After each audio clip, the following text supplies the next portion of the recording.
My name is Artyom.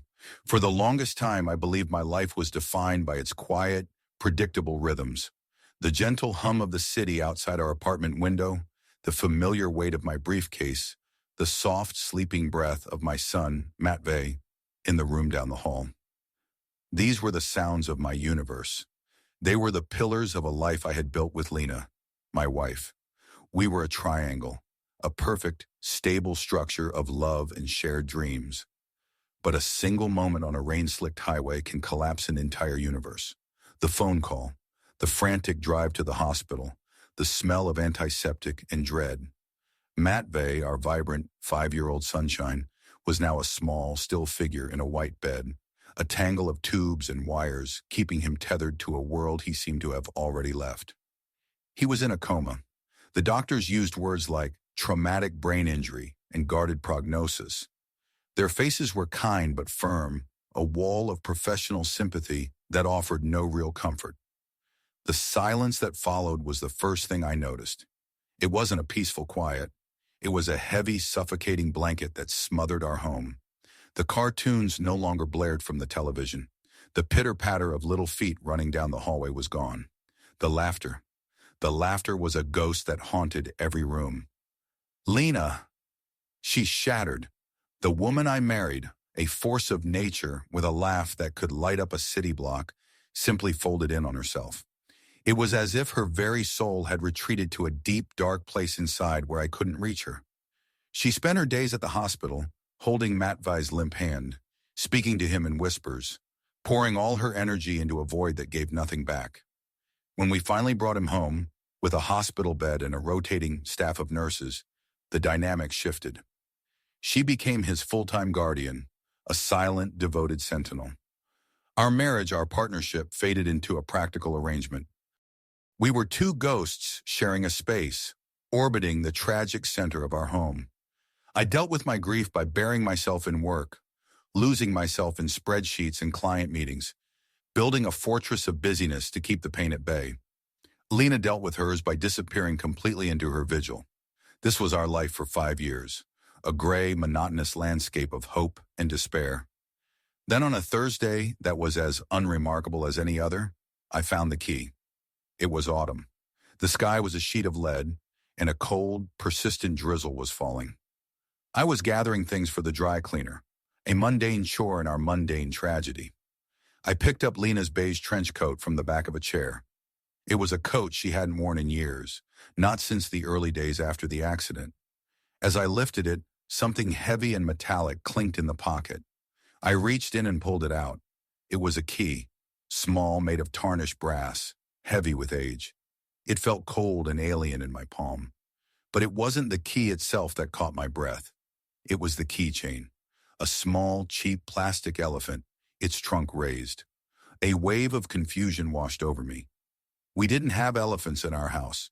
Matvey had never been particularly fond of them. His animals were wolves and bears. This was out of place, a dissonant note in the symphony of our life. That evening, after the nurse had left and the house was quiet, I showed it to her. "Lena, I found this in your old coat," I said, holding it out on my palm. The change in her was instantaneous and terrifying. The color drained from her face, leaving her skin a pale, waxy mask. Her eyes, usually so distant, widened with something I could only describe as pure, unadulterated panic. She snatched the key from my hand so quickly I barely registered the movement. "It's nothing," she said, her voice tight. "Just an old key from a jewelry box at the Dasha." The lie was so flimsy it was almost an insult. We hadn't been to the Dasha in over 3 years. The place was boarded up, filled with memories we couldn't bear to face, and the fear in her eye, that wasn't the fear of being caught in a small white lie. This was the fear of someone whose entire world was about to be exposed. That key became an obsession. It was a splinter in my mind, festering. I started watching her, really watching her. I noticed the subtle shift in her demeanor every Wednesday. At around 1:30 p.m., a strange, nervous energy would take hold of her. She would check her phone, pace a little, and then precisely at 2:00 p.m., she would put on her coat and leave. She was always gone for exactly 2, sometimes 3 hours. When I asked, she said it was her therapy session. her weekly chance to unpack her grief. I wanted to believe her, but the key and the elephant burned in my memory. One Wednesday, driven by a jealousy I was ashamed to feel, I did something I never thought myself capable of. I checked her phone while she was in the shower. My heart was a frantic drum against my ribs. I scrolled through her calendar. No therapy appointments on Wednesdays. The slots were blank. I checked her messages. Nothing. No suspicious texts, no flirtatious exchanges. But there, in her call log, was a number, saved under no name. There were calls, sometimes daily, but never a single text message. It was a thread, thin and almost invisible, but I had found it. The following Wednesday, I decided to pull on it. The drizzle had turned into a steady rain. I told Lena I had a late meeting. I waited across the street from our building, my collar turned up against the wet. Right on time, she emerged, but she didn't turn toward the city center, where her therapist's office was. She walked in the opposite direction, towards the older, more dilapidated part of our district. My stomach tightened with a sickening dread. I followed her, keeping a safe distance, my footsteps echoing hers on the glistening pavement. She walked with purpose, her head down against the rain. She led me to a street of pre-revolutionary houses, their facades crumbling, their grandeur long faded. She stopped in front of one of the most neglected ones, its windows dark and dusty. Without a backward glance, she took out a key, not the elephant key, a different one, unlocked the front door, and disappeared inside. I stood there in the rain, feeling the cold seep through my coat and into my bones. An affair. Here, in this ruin? It seemed both sordid and pathetic. A wave of nausea hit me. I couldn't bring myself to confront her. Not here. Not like this. I turned and walked away, the image of that decaying house seared into my mind. The next few weeks were a special kind of torture. I was living with a stranger. Every glance, every touch felt like a performance. The unknown number kept calling. The Wednesday disappearances continued. The elephant key was nowhere to be found. She had hidden it, and I knew, with a chilling certainty, where. One afternoon, when Lena was at a doctor's appointment for Matvey, I stood in front of the closed door of our storage room. It was a place we both avoided, a tomb for our happy past. Inside were Matvey's old clothes, his toys, photo albums from vacations we would never take again. Lena had explicitly begged me never to go in there. She said the memories were too sharp, too painful. Now I understood it was for a different reason. I opened the door. The air was thick with dust and regret. I saw the box of Matvey's stuffed animals. On top, nestled beside a worn-out teddy bear, was the plush rabbit. It had been his absolute favorite. He called it Shoestrick, the speedy one. My hands trembled as I picked it up. It felt lighter than I remembered. I turned it over. A nearly invisible seam ran along its back, a place where the fabric had been carefully stitched and then restitched. I found a pair of scissors and, with a heart full of lead, I snipped the threads. My fingers brushed against cold metal. I pulled it out. The key, the elephant key. It had been here all along, hidden in the corpse of our son's happiest memory. The betrayal felt absolute. The next Wednesday I was ready. I was no longer a jealous husband. I was a hunter seeking the truth, no matter how ugly. I followed her to the old house. I watched the door close behind her. This time I didn't hesitate. I walked up to the weather-beaten door. I took the key from my pocket. It felt heavy with destiny. I inserted it into the lock. It slid in perfectly. I took a deep breath and turned. The click was deafening in the quiet street. I pushed the door open and stepped into a dim, narrow hallway. The air smelled of old wood, dampness, and disinfectant. It was clean, but the decay of the building was undeniable. I could hear a soft, humming sound coming from a room at the end of the hall, a melody I recognized. It was the lullaby Lena used to sing to Matvey every night. I moved silently down the hall, each step feeling like a mile. The door to the room was slightly ajar. I peered inside. Time stopped. The room was small, but it had been transformed. The walls were painted a soft blue. Cartoon characters I didn't recognize were tacked up. A small nightstand held a lamp shaped like a rocket ship, and in the center of the room was a hospital bed, just like the one in our home. In it lay a small boy. He had a feeding tube. An IV was connected to his arm. A heart monitor beeped a soft, steady rhythm. And sitting in a chair beside him, holding his small, pale hand, was my wife.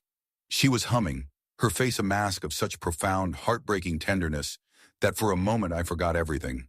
The lies, the secrecy, the key. Then she sensed my presence. Her head turned slowly. Her eyes met mine. There was no scream, no gasp, just a slow, dawning horror that gave way to a deep, bone-weary shame. And then something else. A flicker of relief. Artyom, she whispered, her voice cracking on the second syllable. I stepped into the room. My eyes were glued to the child. He was small for his age, his features delicate, and he looked familiar, terribly, hauntingly familiar. Lena, I managed, my own voice a stranger's. What is this? Whose child is this? She looked from me to the boy and back again, tears now streaming freely down her face. He's mine, Artyom. Ours. The words made no sense. They were nonsense syllables. What are you talking about? I said, my voice rising, edged with hysteria. We have one son, Matvey. He's at home. Who is this? She stood up, her body trembling. She walked over to the bed and gently brushed a strand of hair from the boy's forehead. Artyom, she said, her voice barely a whisper, yet it filled the silent room. This is Matvey. The world tilted on its axis. I looked at the boy. I really looked at him. The shape of his nose, the curve of his lips, the way his hair grew on his forehead. It was all there. It was our son. But it wasn't the boy lying in the bed in our apartment. The boy we had been caring for, praying for 5 years, was a stranger. The one at home, Lena continued, her words coming in a choked rush, is not our son. Our Matvey was switched, at the hospital, right after the accident. I stumbled back, leaning against the doorframe for support. My legs could no longer hold me. Switched? What? How? That's impossible. It was chaos that night, she sobbed. There was another boy, a John Doe, same age, similar injuries. He had no family. No one came for him. He was dying. A nurse, she saw the confusion. She saw the opportunity. She switched their bracelets. She told me weeks later, after she quit, she couldn't live with the guilt. She said our Matvey, the real Matvey, was being sent to a state institution, that he would be written off. She gave me this address. I stared at her, my mind reeling, trying to process this monstrous truth. All this time, 5 years, Lena. You knew for 5 years? She nodded, her body racked with sobs. I had to be sure. I hired someone to find him. And when I did, I couldn't leave him here. I couldn't. I rented this room. I sold my mother's jewelry. I took out loans. I did whatever I had to do to pay for a private nurse, for his care. I've been living in this hell, Artyom. Every day, torn between my son here and the child in our home. I was faithful to him. I was faithful to our son. The pieces crashed together. The key, the Wednesday absences, the secret phone calls with the nurse, the financial strain I had vaguely noticed but never investigated. It wasn't an affair. It was a rescue mission, a desperate, secret, and heartbreakingly lonely mission to save our child, born from a lie so profound it dwarfed any simple betrayal. I looked at the boy in the bed. My son, the son I had mourned for 5 years, was right here. I looked at my wife, broken and brave, who had carried this unbearable burden alone. And I thought of the other boy, the innocent imposter in Matvey's bed, who also needed care, who also deserved love. The simple tragedy of a car accident was gone. In its place was a complex, devastating maze of moral dilemmas. We now had 2 sons, one who was ours by blood, stolen and returned, another who was a stranger by blood, but who had become ours through 5 years of shared suffering. The truth hadn't set us free. It had built a new, more complicated prison, and we were only just beginning to understand the dimensions of its walls.